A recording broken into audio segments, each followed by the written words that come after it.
안녕하세요, 닥터 헐크 한의학박사 김경호입니다. 오늘은 의학적인 질문인데요. 네네. 원장님이 이두가 끊어지셨는데도 지금까지 팔씨름을 하셨잖아요. 네네. 그래서 오늘은 이두 부상에 대해서 이야기를 좀 해주셨으면 합니다. 아, 그래요?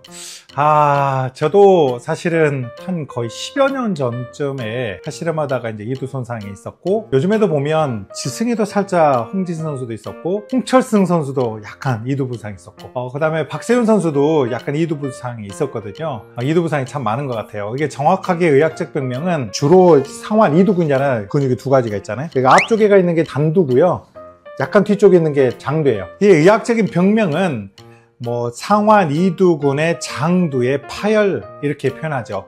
또는 이제 다른 이름으로 약간 뽀빠이 알통 같이 생겨서 뽀빠이 알통, 뽀빠이 변형 이렇게 되죠. 보통의 근육들은 그렇게 뽕긋하게 솟지 않는데, 이제 상완의 이두근의 장두가 손상받으면 볼록 튀어나온 모습이 뽀빠이의 알통을 닮았다. 정확히 의학적으로도 뽀빠이, 디폴머티라고 해서 정확하게 나와 있습니다. 이게 어떻게 손상받는지 알려드릴 텐데, 제가 한번 살짝 보여드리면서 이어나가도록 해볼게요.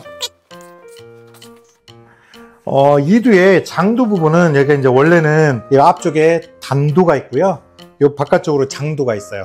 이두 보통의 반대쪽을 보면 얘가 단두 파트가 이렇게 딱 갈라진 데가 있고요, 여기 바깥쪽으로 장두가 있는데, 주로 이 장두 파트가 끊어지면서 뽕구 솟아 올리게 되죠. 지금 보면 약간 이거 솟아 올라 있는 거 보이시죠? 쑥 들어가서 없어요. 이렇게 보시면 솔로고 이렇게 여부위만, 요게 이제 뽀빠이 알통이라고 그러죠. 요즘에 뭐 추성훈 선수님도 약간 이두가 변형이 되어 있으시더라고요. 운동선수라면 한 번쯤은 겪을 수 있는 거기도 합니다.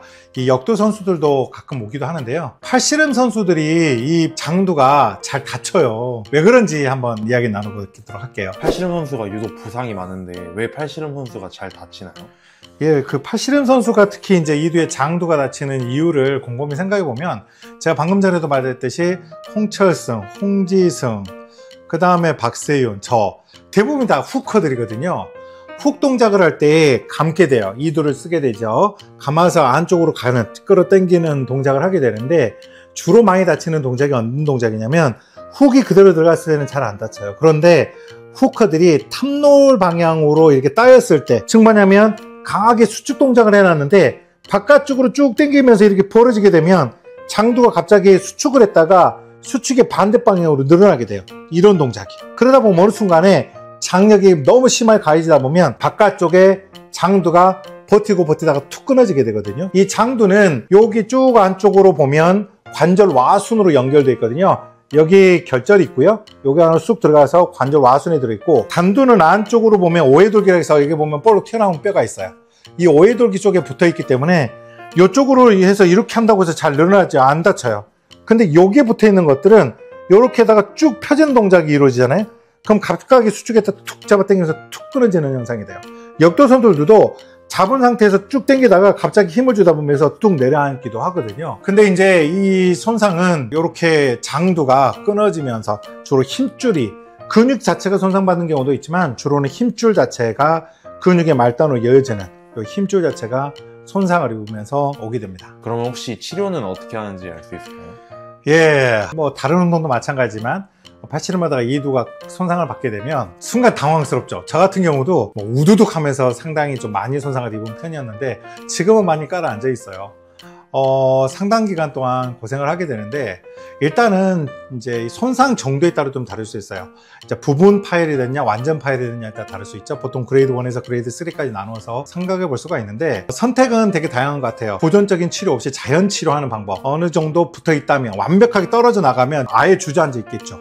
아예 힘도 바깥으로 쓸 수가 없고, 그런데 이제 어느 정도 붙어 있다면 이제 자연 치유 과정을 통해서 주변 조직하고 같이 엉겨 붙으면서 조직을 회복하는 경우가 있고, 저 같은 경우는 상당히 손상이 심했는데 저는 수술을 하지 않고 자연 회복한 경우고요. 아까 말했듯이 그 홍진수 선수나 홍철수 선수나 박세윤 선수도 어느 정도 부상을 다 입었었거든요. 또 그들도 병원 가서 검사를 받았을 거고, 아마 수술을 권하는 데도 있었고 그렇지 않은 데도 있었을 거예요. 이거는 각자의 선택인 것 같아요. 뭐가 딱 낫다 이런 것보다는. 이제 근데 저의 경험은 수술 않고 회복된 케이스였고, 변형된 모습은 있지만 힘을 쓰는 데는 전혀 상관이 없거든요. 있거든요. 다만 손상 정도에 따라서 낫는 기간이 다시 그 방향으로 힘을 쓸 때 보통 3개월에서 6개월 정도는 걸리는 것 같고요. 저 같은 경우는 안쪽에 단두를 쓰는 안쪽으로 쓰는 힘은 큰 문제가 없었는데 바깥으로 가는 힘이 있어요. 즉 예를 들면 턱걸이로 말하면 턱걸이 할 때 패럴러 그립이라고 해서 내추럴 그립을 해서 이렇게 턱걸이를 하는 거는 큰 문제가 없어요. 이때는 주로 단두의 힘을 많이 쓰거든요. 손을 이렇게 모으게 되면 안쪽으로 힘이 좀 더 많이 가요. 근데 이 바깥쪽으로 힘이 돌아가는 동작인 예를 들어서 턱걸이로 이렇게 와이드로 해가지고 턱걸이 하잖아요. 그러면 바깥쪽에 로딩이 좀 많이 걸려요. 그럴 때 좀 불편해요. 또 하나는 훅을 걸 때도 안쪽으로만 당기고 있으면 불편함이 덜해요. 왜? 장도의 사용이 좀 덜 하거든요. 그런데 이걸 쓰다가도 바깥으로 따이는 정도 이렇게 바깥으로 벌리는 동작을 하게 되면 저 또 이때 부상을 입었기 때문에 그때 좀 통증이 오거든요. 그래서 이 손상을 입은 다음에 자연 회복을 하고 싶은 친구들은 반드시 이렇게 따이는 동작으로 해서는 안 되고요. 훈련을 하더라도 통증이 없는 레벨에서는 이 안쪽 단두를 쓰는 동작으로만 해야지 장두가 쓰이는 동작을 자꾸 반복적으로 하게 되면 낫는데 오랜 시간이 더 걸리니까 주의하셔야 됩니다. 그러면 이두를 덜 다치거나 예방하는 방법이 혹시 있을까요?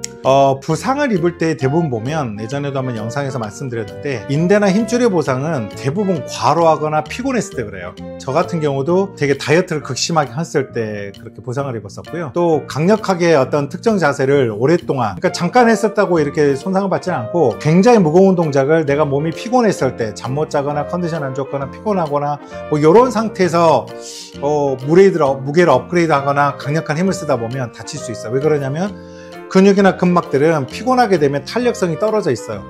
그런데 과도하게 힘을 쓰다 보면 손상받을 확률이 높거든요. 그래서 첫 번째, 어쨌든 과도한 힘을 쓰려고 할 때는 잠도 푹 자고 컨디션 조절을 되게 많이 하셔야 돼요. 그리고 또 하나, 그리고 워밍업을 충분히 하시고 한다면 부상의 위험을 어느 정도로 막을 수 있지 않나 이렇게 생각이 들어요. 팔씨름도 약간 극한 운동이잖아요. 다른 운동 하신 분이 이두를 손상받는 걸 예방하시는 방법도 결국은 하룻밤 저녁, 경기 있는 날 전날은 반드시 푹 잠도 좀 더 주무시고요.